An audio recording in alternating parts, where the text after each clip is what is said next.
Welcome back, everyone, to the Fast Life Podcast. I'm back home, ready to get back to work and get some things done. And yeah, it was a crazy trip. And I'm not going to talk about it on the intros, man. I'm gonna wait till it comes up naturally in one of these podcasts, and we'll go over all kinds of in depth about the trip and what it was like. But there was some great things about it, man. I got to meet a couple people, like Tony from Ramjet. I talked to a lot of people, didn't get a chance to get a lot of people on the podcast, unfortunately. Was that actually a big learning experience of learning how scheduling has to work. So I'm sorry that I didn't get 10 podcasts like I had intended to, but there's some value to gain from it, I guess you could say. But at the same time, it was a good trip. I needed it. I needed to get away. I needed to kind of clear my mind. I needed to just, kind of get on a bike and feel that open road again. It's been, quite a while since I've experienced that. And I needed it, needed to do something kind of hard like that. You know what I mean? All you guys getting ready to go to Daytona, man, you're going to be able to catch up with a lot of people you've heard on this podcast and even get to see guys like Rusty from D&D up at Destination Daytona. You can stop by their booth and check them all out. Don't forget, you can get pipes there and get set up with some cams. I think they're still going to be doing that stuff there. But if anything, if you're there, and just go up to the booth, say hi, say what's up to those guys, and let them know you heard about them through the podcast or you listened to the podcast or whatever. You know what I mean? But anyway, you can also go to dndexhaust.com as well as DND Exhaust on Instagram. And you can always phone in orders at 844-DND Pipe. Use Fast Life, one word at checkout, whether you're on the phone or on the internet, and save a percentage off that exhaust at the end. And like I said, get at them in Daytona, man. See what's up. See how they're doing. All that good stuff. Man, it's weird being back home. Trying to get back in the groove of things, get caught up and get into the motions. And was talking with Mark from Texas Performance, and we just went halvesies on a booth down at Giddy Up. So I'm looking forward to that. I was thinking about making some t-shirts, but I just don't fucking know what to do, man. I don't know what to do on them. I want to do something cool. I got a couple artists I would like to do some designs for me, but with the time constraints of getting it done before Giddy Up, it just seems like it might be too quick. I don't know. We'll see what happens. Might just do one of our logo t-shirts and something like that. I don't know, something weird, but you can always check out Mark as well. He's going to be down there with us at Giddy Up.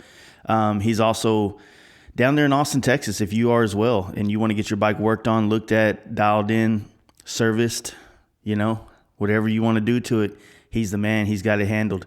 He's putting together some pretty sick bikes that are going to be coming down the pipeway here pretty soon, so stay tuned to that. You can check out those things coming from him at Texas Performance MC on Instagram, as well as you can check out his website, which I'm sure is very interesting.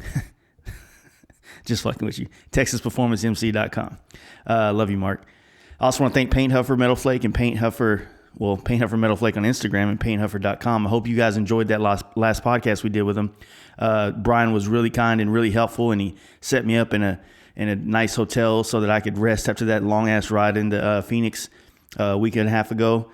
And like I said, he's a good dude, and he's a major supporter of this podcast since day one. So I'm trying to bring him more paint related podcasts since he's such a big help on this thing. But like most people that I reach out to, it's hard to get people to come on the podcast sometimes. Everybody's busy, but yeah, you'll talk to them on the phone for 2 hours and they're like, I don't really have time to do a podcast, but then we'll just talk for 2 hours on the phone. And like, dude, this was a podcast. We should have just recorded it. Come on, man. Help a brother out. Anyway, check out PaintHuffer.com if you want to get some of those flakes, and Paint Huffer Metal Flake on Instagram if you want to see all these cool ass artists across the world using his products. I also want to thank you guys for continuing to support our Patreon, man. That shit's awesome. I see it.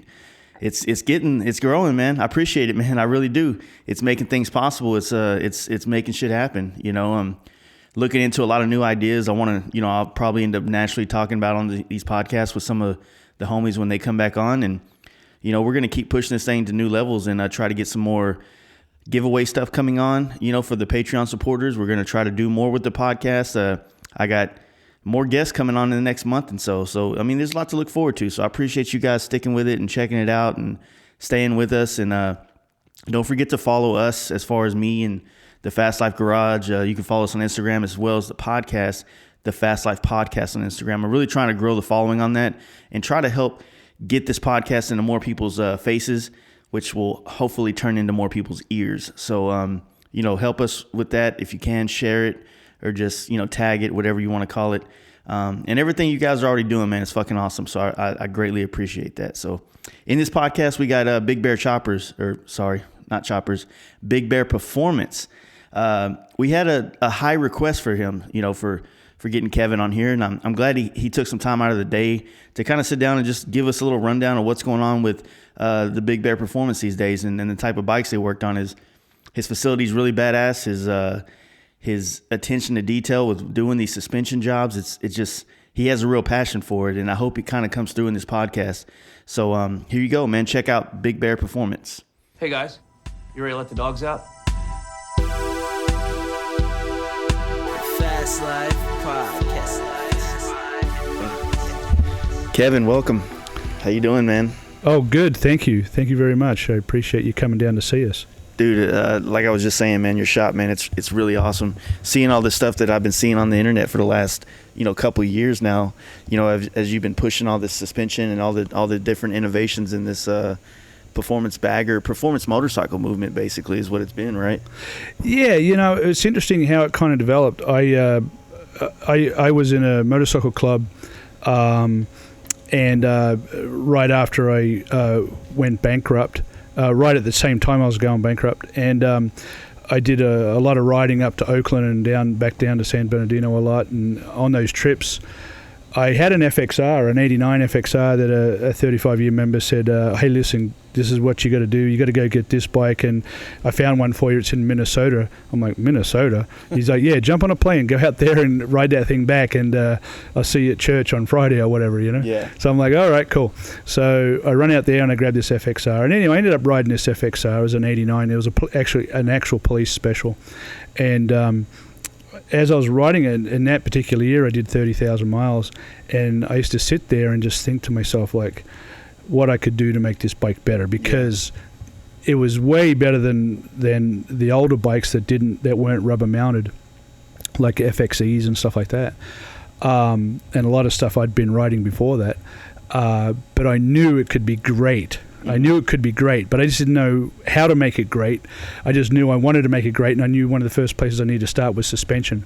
So I ended up leaving the club and then started going bankrupt, of course, and then coming here and got a partner to put money in and purchase things that we needed and start back up. Yeah, when did we didn't really talk earlier about the titanium FXR that you did a production of like that.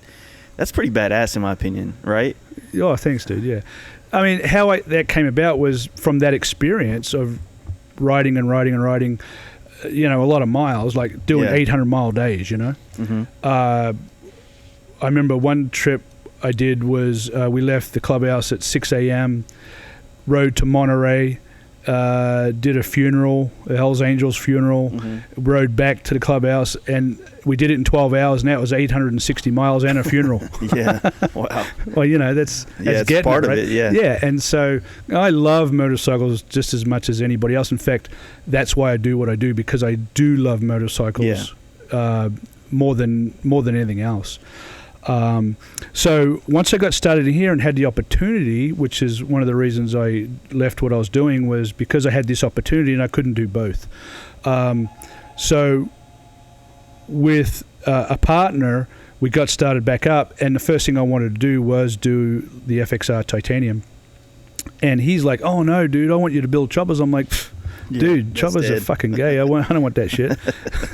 that shit just burnt me real bad. I don't want to. You had a bad taste. Yeah, I had a very bad taste in my mouth, and of course, it was circumstances. It was just the economy and the financial meltdown of the system. Financial meltdown. Yeah. Nobody was lending. Nobody was buying, and all the flooring companies that were flooring our bikes, of course, the dealers. 75% of the dealer network went bankrupt, and then I got stuck with all the bikes coming back, and I all of a sudden went from from hero to zero in like frickin' 6 months. Yeah. Oh, gee, now you were making money and now you're $10 million in debt. Good luck. Thanks a lot, motherfuckers.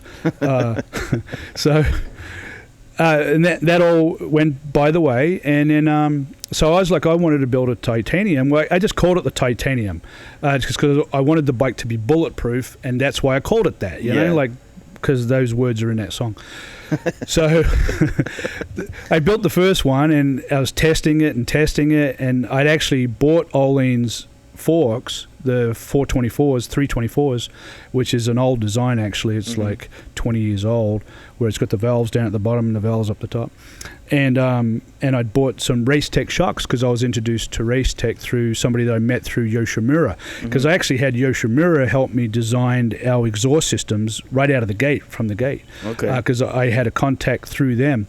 And so their race engineers actually helped me design the pipe, which is basically, you know, it's a stepped header system and a merge collector, and everybody has now learnt that. This is back in 2012 I was doing this stuff.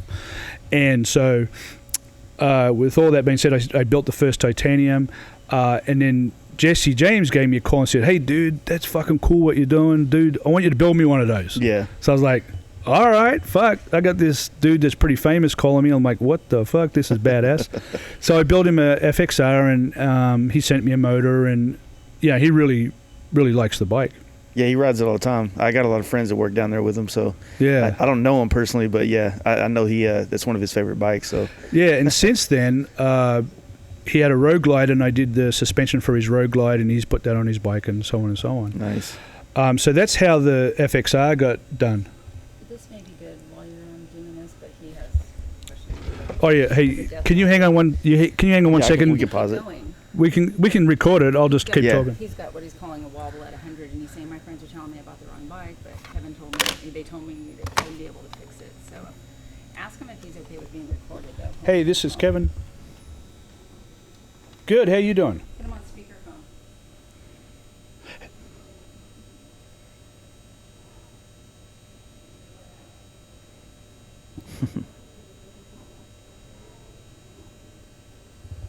Yeah, for sure. Yeah. Hey, listen, I'm right in the middle of a podcast. Do you mind if I just put you on speakerphone? And do you mind if I just talk to you about this situation on this podcast?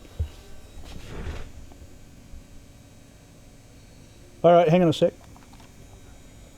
Can you hear me? I hear you.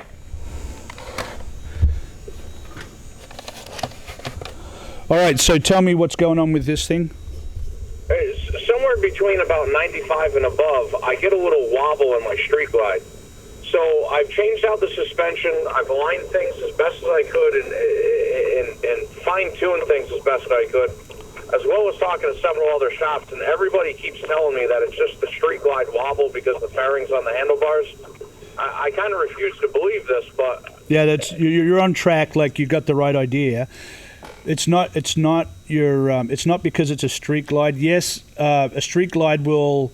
Let me just put it this way: it'll enhance the weaknesses that are causing the issue. Does that make sense? okay. Yes, it does. Yeah, it'll exaggerate the issues that are underlying. Yeah. But once the issues are fixed, they're baller at 140 miles an hour. That's kind of what I'm looking for. Yeah. So we can fix that pretty easy. So what the issue is that when you're going down the road at 90 miles an hour and you start getting this wobble, what it is both wheels need to move at the same speed and the same rate to stay stable. If you've got one wheel moving a lot easier than the other wheel, then what happens is the frame starts to rock from front to back, and that's what makes the handlebars go from left to right, and that's what creates the speed wobble. Does that make sense? Kind of like an unbalanced gyro. Yeah. Yeah. Okay. All right. So that's what causes that. So what we do is we're going to put the correct spring rates in the bike, and then we have magic numbers for sag settings, which is just how much the suspension sags down when you sit on it, right? Okay. And then we actually put some real world-class valving in there, and all of a sudden, voila, this thing you can ride it one-handed at 120, 30 miles an hour on a street glide when everybody says it can't be done, and that's just straight bullshit. Okay. Yeah. All right. And we guarantee it, or I'll buy it back from you. So right now, the suspension setup that I went with was the top-of-the-line progressive in the rear. And Oh. up front, I just did their drop-in, their respring kit. Yeah. And it helped, but it didn't. It by far it didn't cure it. Put it that way. No, I understand, and I can tell you right now it's because of the spring rates are incorrect, and being involved with suspension companies like I am with Oleans, and that's all who I deal with. But I've dealt with the stuff that you have, and I've tested it, and what I've found is the spring rates are incorrect, and that's why you're getting the movement. Gotcha. Okay. So now, would I be dealing with front and rear springs, or would I be dealing with just the front? How would I be going about this? I don't know what your budget is. Is this something you want to get the best results for the least amount of money? I'm not going to drop 20 grand on it, but I understand it's not going to cost me a couple $100 either to fix this. Right. So what we can do is we can do about a $2,000 deal. That'll fix your issue as far as your stability. It'll make the bike like what you saw in the video. And what that is a $950 cartridge kit in front and an $850 pair of shocks in the rear, and that's going to cure your issue. Now, would the front be the NIX 22? Is that what it is? That's correct. Okay. But it's the spring rate that we select to put in there, along with the sag measurements that we're going to give you over the phone that I will give you, and tell you where to set everything, including the valves, and then voila, magic. So we can do that. Now, the difference between that and an inverted front end is obviously $6,000 sort of thing, or $4,000. Okay. But with an inverted front end come better benefits than a cartridge kit. One being that the inverted front end comes with a 30mm valve. The radial brakes are nice. Yeah, and the radial brakes are incredible. Now, just understand that brakes and suspension go hand in hand like yin and yang. One can be great, like the suspension can be great, and then the brakes are great. You can't have great brakes without great suspension, because what gives you braking power is the traction between the tire and the road surface. What allows you to have good traction is the valving in the suspension. Okay, so you see all these guys running around with these big perimeter rotors and these big rotors and all this bullshit? That's what it is, bullshit. Because think about this. You have a 200-mile-an-hour race bike that goes on the track. It only runs a 320mm rotor. Yes. And it does 200 miles an hour and goes down to a stop almost, or down to 60 miles an hour and back up to 200 over and over and over and over. And yet these guys want to put 15-inch rotors on a bike and they think they're doing something good. It just makes the wheel lock up quicker. That's all it does. Okay. Yeah. Now with that, do you also run radial calipers that are different calipers? Obviously, you don't use the stock ones on this setup. Correct. With an inverted front end, we'll run the big 30mm valves, which give you great traction, of course, under braking. The stopping distance is like a third shorter. That's a big deal. That's a life-saving shit. Yes. Okay. I had swapped the stock over to the crown cut window ceramic brakes. Uh-huh. In just that, I noticed quite a bit of a difference in stopping power. I was pretty happy with that. Sure. So that's the deal there. And at very high speeds, the inverted is a lot better because you're getting better tire compliance, you're better braking.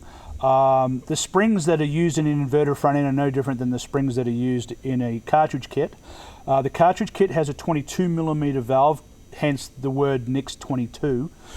And so there's a choice there, but as far as getting the best bang for your buck, the cartridge kit is the way to go, just because it's so affordable and gives such a tremendous improvement to the bike in handling as well as braking.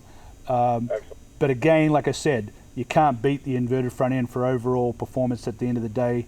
I'm going to spank your ass if we're going through the mountains with an inverted front end because of the stopping power and the traction in cornering. Gotcha. Okay.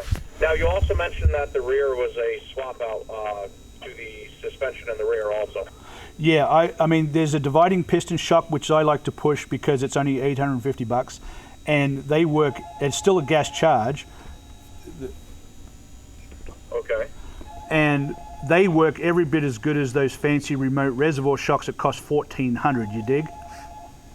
Gotcha. Yeah. Okay. Now the spring rate is a spring, but the correct spring rate is everything to the stability of the bike, and the valving that Oleans has in their shocks is really good. They actually build their valving for 2-up people on the touring models, so it is a little bit harsh when you're a solo rider. I do adjust those and I make them softer if you want that, but right out of the box it's like incredibly stable and incredibly good shock. And when I ordered the Progressives originally, they are the top-of-the-line Progressive, but I questioned this. Coming from a background of motocross, supercross, enduro riding, we dialed in to the pound our suspension. Now, when I ordered these, they're like, oh, there's a regular duty and there's a heavy duty. And there was kind of nothing in between, you know. It wasn't a specific spring rate. So for the Olean springs, you're telling me that it's actually based on weight, not just a regular duty, heavy duty. That's exactly right. So I'll give you an example, and you're really on the money here, okay? Because this is the issue I have with all the other suspension companies. Like, I'll have Race Tech coming in here, or Progressive, or Legends, and this is the deal. When we tune the suspension on a bike, we'll say, okay, if we get movement under power, I mean like 100 miles an hour, full throttle, and the bike starts moving around, we know the issue's in the rear of the bike, okay, and not enough support from the spring itself. So we'll go up in spring rate. Now, for an example, like an all-in shock, I can go from, say, a 29 Newton meter spring to a 30 Newton meter spring to, a 32 Newton meter spring, whereas all these other suspension companies, it's like going from, say, a 10 Newton meter spring to 20 in one shot. There's nothing in between. It's like, how the fuck do you even dial in a bike like that? You can't. Yeah, which is what bothered me, because I knew I was on the right track with something, but I didn't know how to fine-tune it. You just kind of gave me the means to, you definitely put my mind at ease here just talking about this. Yeah, I mean, I constantly go and have springs made by other companies to set suspension on a bike. You know, not because I can't get what because I may go ahead and get some spring, like Olean's makes the 39 millimeter cartridge kit, but they only make it for a Sportster, but they don't make it for an early Dyna or an FXR. So what I've done is I made the parts to make it fit, but then they don't make the spring rate for that size bike because they don't actually make an FXR kit. So I'll go get the correct springs made with the correct spring rate. And so, but I know all those things because of all the testing I've done. Sure. Now, the difference between the drop-in, the NIX kit versus a full inverted front end. Mm-hmm. I mean, exactly, if you're not going full-out race, if you're just street racing, playing around bar hopper a little bit to the extreme on the street, is it worth spending the extra nut on it, basically? I mean, that's a good question. That extra few $1,000s to do? It's a good question. And the answer is this. If you can afford an inverted front end, do it. If you can't, do the next best thing and get a cartridge kit. If I could afford an inverted front end, I would do it. If I can't afford it, I'm going to do a cartridge kit, and it's going to ride as good, as in the stability department. It's going to be, you can still run 150 mile an hour if you want to go that fast. But is it going to stop as quick? Is it going to have as much traction in cornering? No. But it's still damn good for what, you know what I'm saying? For my touring, for my street glide, I like to push it a little bit, but not extreme. My Dyna, the project that I just took on, a 2011 Street Bob, with that, I'm probably definitely doing the inverted front end. Gotcha, yeah. Just because of the nature of the beast there. On the street glide, I want to kick back. I want to be able to haul ass when need be, but for the most part, it's my everyday driver. The Dyna, that thing comes out of the garage only to raise hell. Right. Then you already know the answer. That's good thinking, you know. Okay. All right. Excellent. Okay. So cartridge kit, toss the Progressives, which sucks because I just bought them. Yeah. I'm sorry. And well, hey, shit happens, unless you take things in on trade. Yeah. Well, we actually take them out of bikes here all the time. I actually give them away to people. Say, well, if you can't afford a cartridge, here's one that's for free, but it's not that. It's better than stock. Yeah. Gotcha. All right. So, okay, what's your lead time on these suspension components? On the FKS 212, which is right now, I was expecting them in today, but I'm waiting for a call back from Olean's because they were supposed to air freight 40 of them in, and I'm waiting for an answer literally right now today. Okay. All right. It could be as little as a week, or it could be 4 weeks. I don't know yet. Okay, so you're saying the rears are 850, the front, if I'm mistaken, was about 8 and change by the time you're all said and done? The rear's 850, the front's 950. And then, with that being said, you're going to need to buy some fork tubes from Harley Davidson because we're going to raise the front of that bike 2 inches. Oh, really? Yeah. Okay. It's going to allow you to get round corners. It'll actually end up outperforming your other bike. Seriously? Uh-huh. Listen, we're going to do 13-inch shocks. How tall are you? 6 foot. Perfect. We're going to do 14-inch shocks in the back, 13-inch shocks with a 1-inch extension, right? Okay. We're going to do 32-inch front forks in the front. It's going to have a little bit of a lean on the kickstand, nothing crazy, but it's going to have a little bit of a lean on the kickstand, and that thing is going to be so stable, it'll actually take you quite a while to get to the point where you drag floorboards. Real? Okay. I got to. Okay, I'm going to have to look into this. You do very interesting things here. So my fork legs, I need lowers. Nope. How does this go as far as the fork leg? Am I restricted to Harley, or is there other options? No, you can just stay with the stock fork legs you got. We're just going to change the upper tube, the tube that clamps into the triple trees. Okay, all right. That's it. And they're like $120 each or something. You know, Okay. that's it. And then everything else is paid for with the $950. And all you got to do is put it in your bike. What year is the bike? 15. Perfect. Okay, that's it. It's a 49 millimeter deal. And what you're going to do is buy 2 Dyna Lowrider S fork tubes from Harley, right? And they're $100 each or 120 or whatever the hell they are.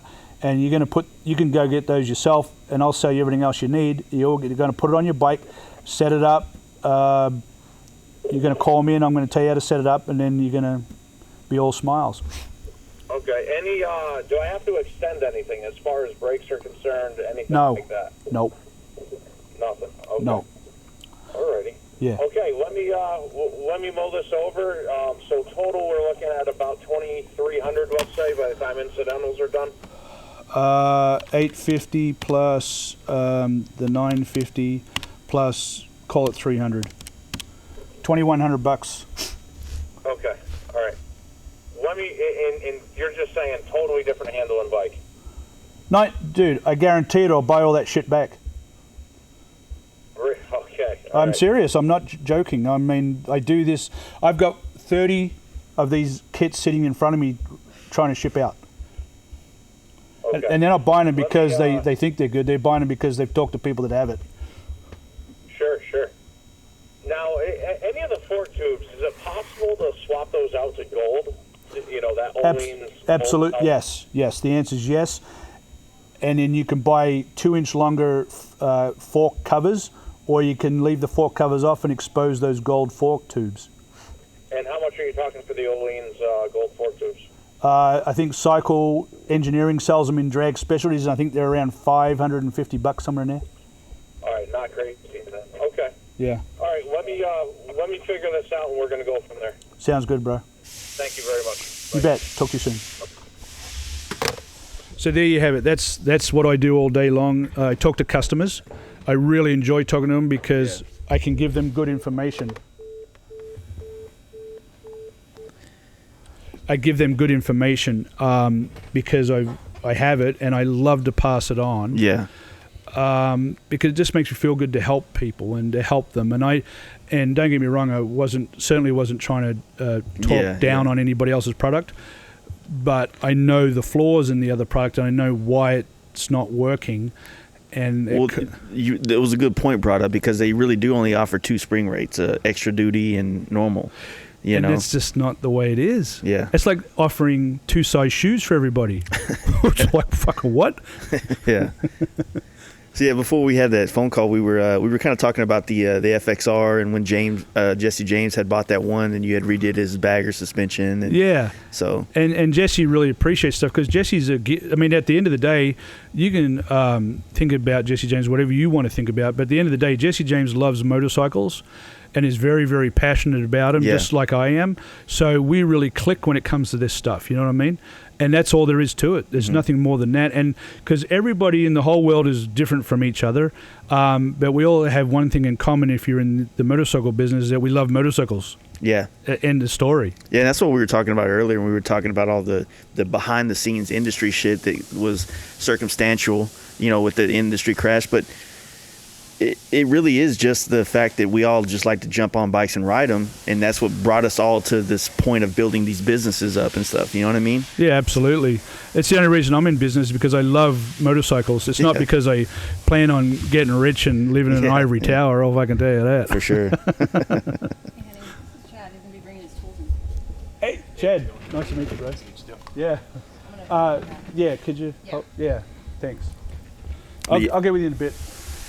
Yeah, that's one thing that I realize a lot, or I see a lot, is that when shops are very passionate about riding, another thing I've also kind of recently realized is that the more shops I'm seeing that are passionate about riding, the more you see things like suspension setups and braking and in their showrooms are for sale, and less like of the cosmetic stuff. You know what I mean? So it's kind of, because this stuff gives you positive or real feedback. Like when you put 8-inch stretch bags on your bike, it diminishes the ability to ride it, and this makes it more possible. Yeah, we don't sell fucking do-rags. I only give a shit about what's going to make that bike better. That's the only thing I only care about what it's going to make it. I don't care what color it is. Yeah. I don't care if you want red rotors with blue buttons. I mean, yes, I'll do it for you. Yes, that's what I'm here for. But that's not my focus. My focus is always about how good can I make that bike ride.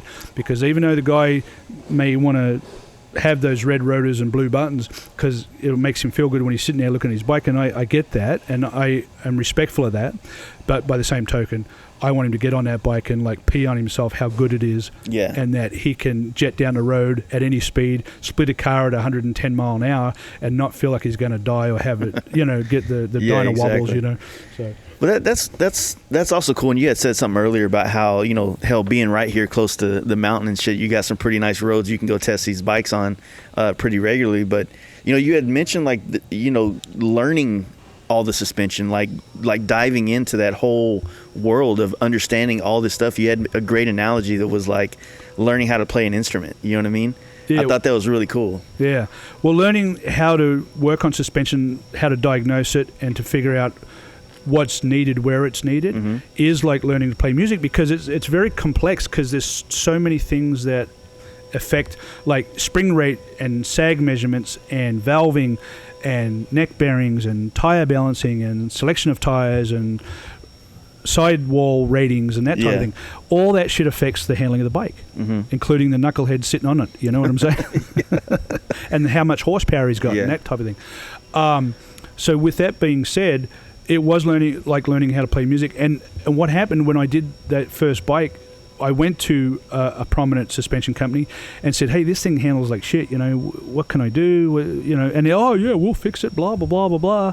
Well, I went back there like frickin' 5 times over 5 months, and they never got better. So I went to Olean's and I said, hey, I'm having this issue, and da-da-da-da.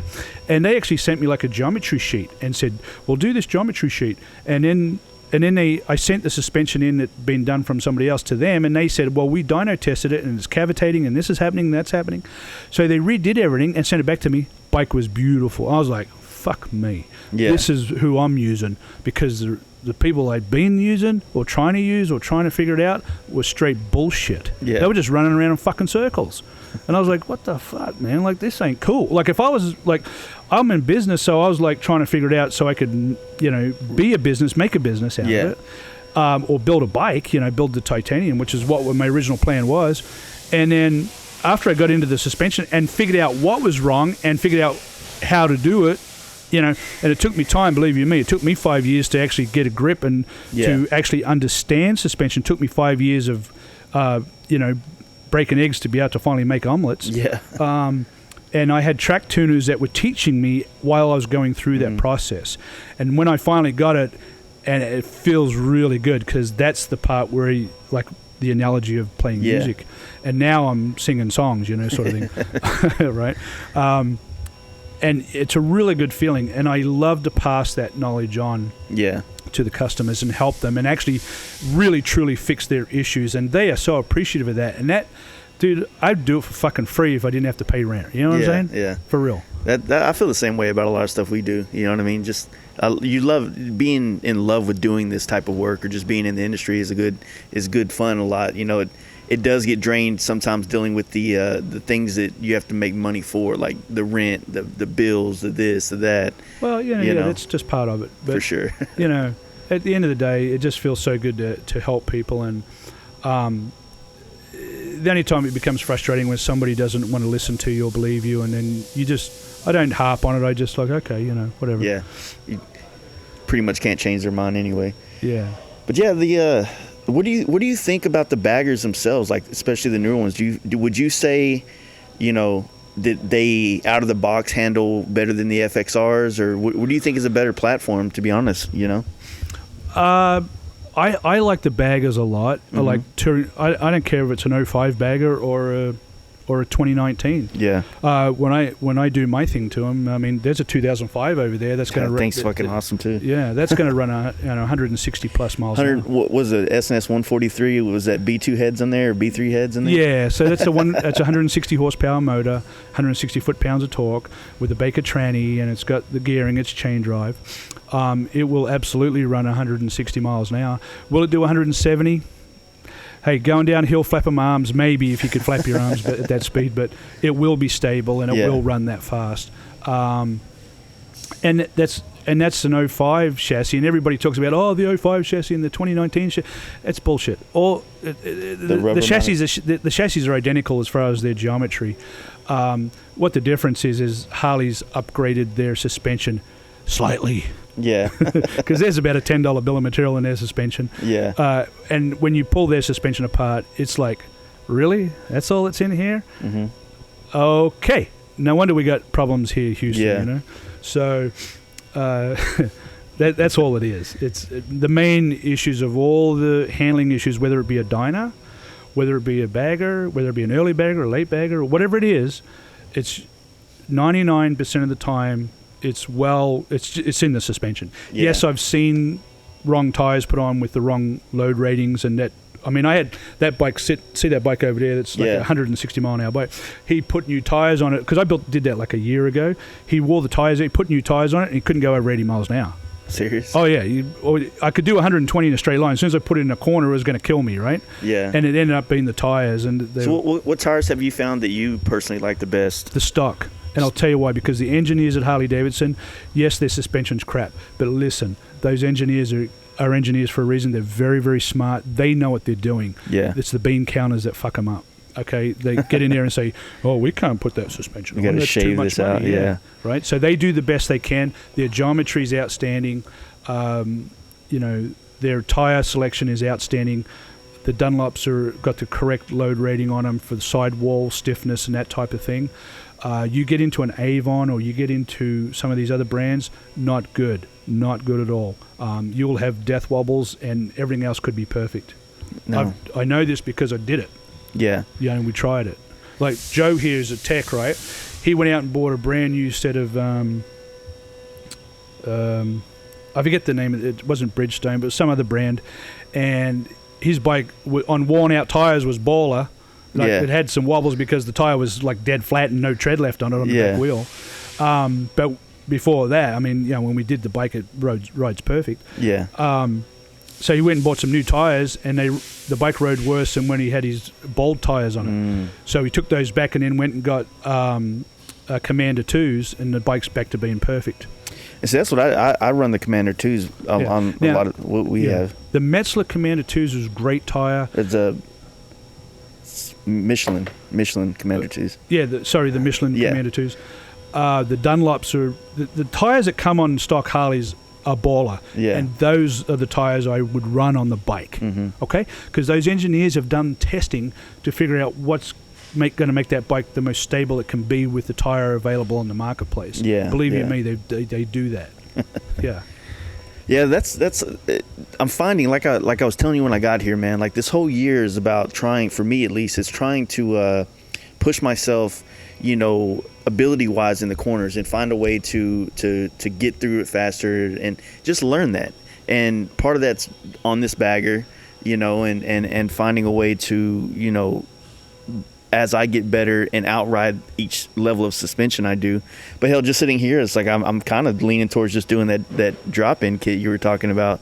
I mean, it seems pretty seems pretty on point for price when it comes down to the nitty gritty of the situation. I mean, no matter what, I mean, you could do the Legend setup. I mean, you're looking at what, $1,000 almost for that front end, and then 800 something for the Revo A rear. So you're in the same price range. Yeah, this is the deal.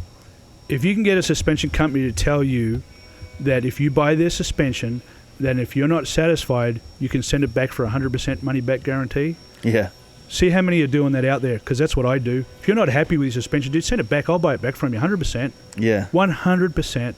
Because I know that when you get it and you put it on your bike, you're going to be blown away. You're going to be like, WTF. Yeah. This is baller, dude. Like, I can fucking ride my shit one-handed at any speed I want to go. And I back it up because that's the truth. Yeah. You know, I'm not sitting here bullshitting people, you know? For sure. Yeah, man, it's pretty interesting to kind of want to get down this path. And, it's weird because a lot of people associate, like I had a close friend that was from the big wheel bagger world that came into the performance shit.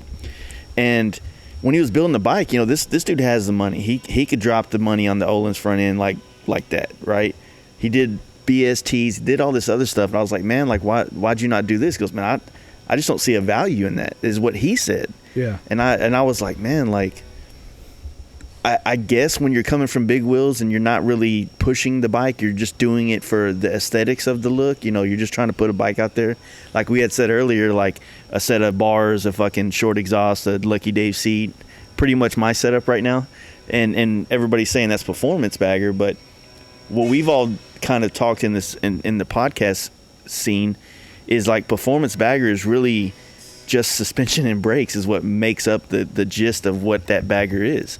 Because you hear everybody talking about, man, I'm putting a 143 in this, and I'm like, but you got ape hangers on it, and you're running air ride, dude. That's not a performance bagger. Straight laced wheels in the front that are 26 inches. Yeah, awesome. It's not. So we've been trying to define what it really is to say that this is a performance vehicle or performance Harley Davidson or whatever. Exactly. At the end of the day, the performance is about the performance, not I got a freaking seat that I can do wheelies in or think I can or the color of the bike. Because the way, from my perspective, is I don't give a shit what color the bike is because at 150 mile an hour you can't see it anyway. So, but we want to make it have the ability to do that. Not that everybody should be out there trying to do that or going that fast because it's pretty damn dangerous. But if you're going to do that, at least have the ability to do that and do it safely. But yeah, it's all about the performance, and the performance is brakes and suspension and, of course, motor and reliability on top of all that. Yeah. And I try to cover all those bases. Reliability, the performance, and, of course, the motor, the brakes, and the suspension is what is all so all goes important hand in hand, Yeah. Yeah, man. So we're like, as far as like where you're at now, like what's the next steps? Like what's the next push for you guys as far as like trying to take Big Bear, where do you want to take it from here, Well, I'm really happy with what we're doing right now. I have ideas for new products to do with suspension, and that's what I'll be doing next. So I'll just be continuing down this path of developing new products that are going to be cheaper and function as good as what we're doing now. But like I have some ideas to put in front forks on baggers and not have to go to maybe make it cheaper than say $950 and continually working with Öhlins because they're such a great company of their products. Their valving is incredible. Like I know how it works, I know why it works, and I know who sets up their valving, and they record everything with their valving bank cards that I can get to on every suspension that's ever been produced, and so on and so on. So the support is fantastic, their documentation is incredible, and their products are of very high quality. That's why I'll always be an Öhlins service center, not just a dealer, but a service center where I actually work on the stuff. And so that's super important to me because that's what it's all about, is the function. Yeah, you also offer, I thought it was pretty cool because, a big thing in the industry right now is mid controls on baggers. Sure. And, you see all these, I don't want to say anything bad about it, but they're just like too much, like big billet monstrosities hanging off the side of motors that your life is like your pegs for you, and you're sitting on quarter 20 bolts and shit, Yeah. And so like that setup where it clamps on the bottom of the frame and it kind of puts it in that dyna position, I guess you'd say. Yeah. And then and you're drilling, you're having people send in the primaries to basically make those the shaft, the sleeve or whatever the hell goes in that thing. Shift through the primary, yeah. It's a much cleaner look to me. It looks more factory. Well, yeah, look, the only reason I do mid controls, there's only one reason for it. It was to do with the function. And it's not because sitting with your feet forward is not so bad, but it is if you want to get really aggressive. It's better to have your feet underneath you. But more so for long distance riding is why I really do mids. Yeah. Because on long distance rides, it doesn't matter whether you have your feet forward, backwards, or around your ears. The bottom line is this: you need to be able to exercise your legs, and the best way to do that is to have mid controls on your bike and stand up and sit down and stand up and stay standing up, slow down to 60 mile an hour and stand up, lean into the wind, and man, you're exercising those muscles and getting the blood to flow, and you can sit back down and go another freaking 100 miles. That's awesome, because that's actually, when I would watch like I'm really into adventure bikes and the BMWs and that, and a lot of that market, they do that. You can see them riding, they'll just stand up for a while. I'm like, I do it too sometimes, but I'll stand on my back pegs just on the bagger. But yeah, dude, that's it. I've always said that having multiple, like if you have your control in the mid control section, but maybe you have like a highway peg or your rear pegs, it like those different feeding positions take the pressure off different parts of your ass. Yeah, exactly. So I only need one foot position for me, and that is right underneath me, like a mid control, so I can stand up. Okay, end of story. We're done. Move on. Yeah. It's like, what else do you know? What else do you want? I hate that look when you like, I've been in the car and you're behind a bike and the guy's got cowboy boots on and they're like all he's pointed out to the side and everything. Yeah, he's like getting a fucking pap smear or some shit. It looks really. It's like, dude, if you only knew. Yeah. You wouldn't do that. What's it like being out here in San Bernardino? Like, I mean, this is like is it the ghetto? It's it's like the mecca of motorcycles is here. You know what I mean? For the most part, and it's I was talking to Sean from TOL last night, and because we were talking about the big wheel bagger world and how that felt more like a Arizona and East thing. It never really seemed like it was huge out here in California. Right. But I mean, I would also say it's probably because of the terrain and the type of riding that's done around here. I don't know. I mean, honestly, I went from choppers and then went, straight to FXRs, straight into what we do now. So I skip that. So I know nothing about the big wheels except for the way they look. I've never ridden one. I've never actually worked on one. I've never put one on a bike, so I have no idea as far as being in that industry. Yeah, I know that all those guys that were in that industry were, blew up and were rocking their stuff. But yeah, it was kind of like the antichrist to what I do, so to speak. Yeah, being respectful. Going the other direction. yeah. Just I was about the function. That's more about the way it looks. And so now I think that there has been a shift from the way a bike looks to the way a bike functions. Yeah. And I really embrace that because obviously that's what we're doing. And I think that the industry is shifting, like people are shifting that way. Well, what I think is, I completely agree. And I think to add to that, I think a lot of people that did go the big wheel route, they spent so much money with so little out of it other than attention. Like they didn't really gain an experience of riding a bike, or they dumped $20,000 into something that didn't make it easier to go from point A to point B.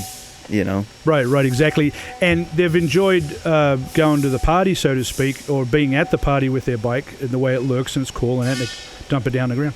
But the riding of their bike hasn't been that enjoyable because of the extreme big wheels and the extreme angles and all the rest of it. And so now that people are actually starting, it's a slow progression because, like you said, they dump so much money into their bike, and now it's like they get to ride maybe like Steve Chamberlain's bike that you've ridden, and it's like an eye popper. It's like, holy fuck, this is cool. And they get to fall in love with their motorcycles again and motorcycling again. And that's a huge deal. It doesn't matter whether you're a hog member or freaking Hell's Angel. It doesn't matter. You love motorcycles for motorcycles, and that's the end of that, Yeah.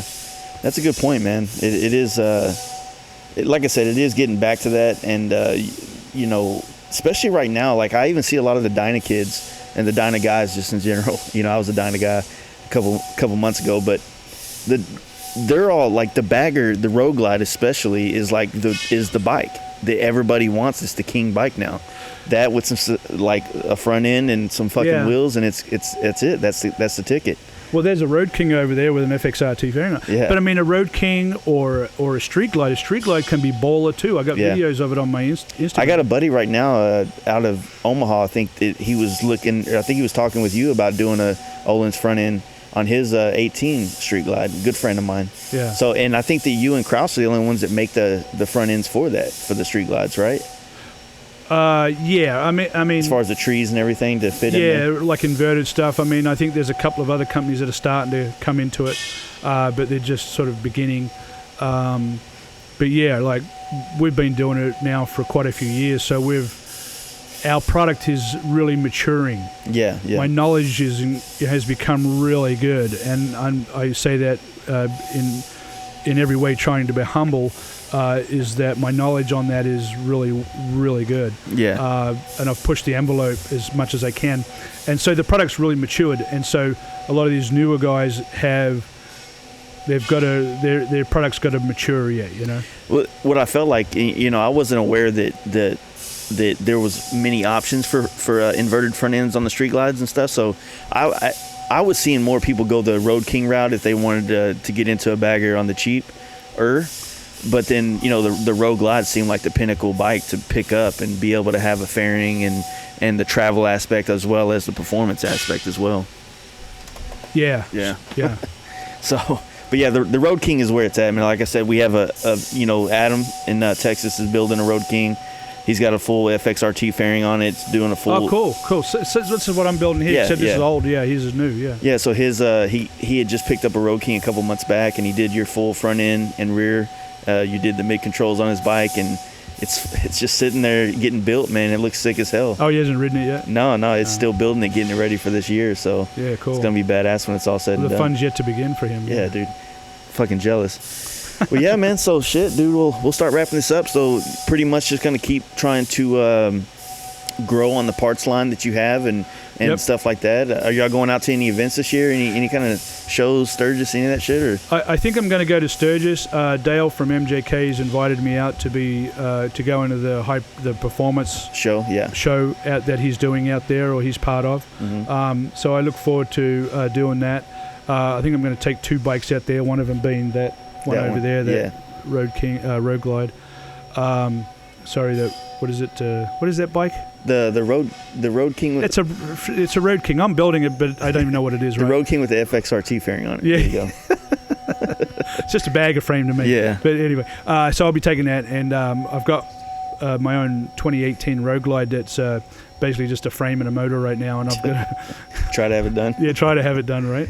Yeah, so y'all gonna do anything like you ever go to Born Free or any of those things or? I've tried to get a booth at Born Free, but they won't give us one, so I don't know why. Weird. I don't know why, and so I've just given up on that, and I don't even go down there. I just stay here, and hey, you know what? Come visit me or give me a call, and Yeah, Born Free is super weird, man. It's like this, obviously a chopper show, the vintage chopper show, but the whole parking lot is Dynas and FXRs. Yeah, kind of, huh? And Sportsters. I think it changed, yeah. Yeah, it's like, I mean, not that scene isn't cool or isn't badass, but it just seems like it's evolving. And like people are just getting onto these newer bikes, and I don't know, it's weird.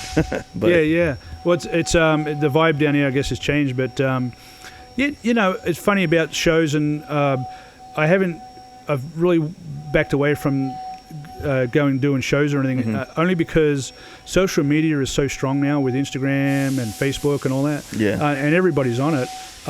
Everybody gets to see what I'm doing in videos, and that's why we do the videos, so everybody can see what we're doing. To me, that's like being at a show. Yeah. You know what I'm saying? You know what I mean? And, exactly. And doing podcasts with you.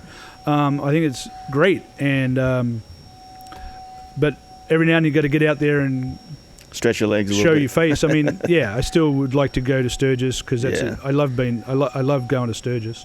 Yeah, dude, Sturgis, like, hands down my most favorite, like, rally, nationwide rally. Yeah. Best riding, everybody's there. Every facet of motorcycling is there for the most part in that time, and it's just a cool place. The whole fucking state's it's a motorcycle rally. The whole area.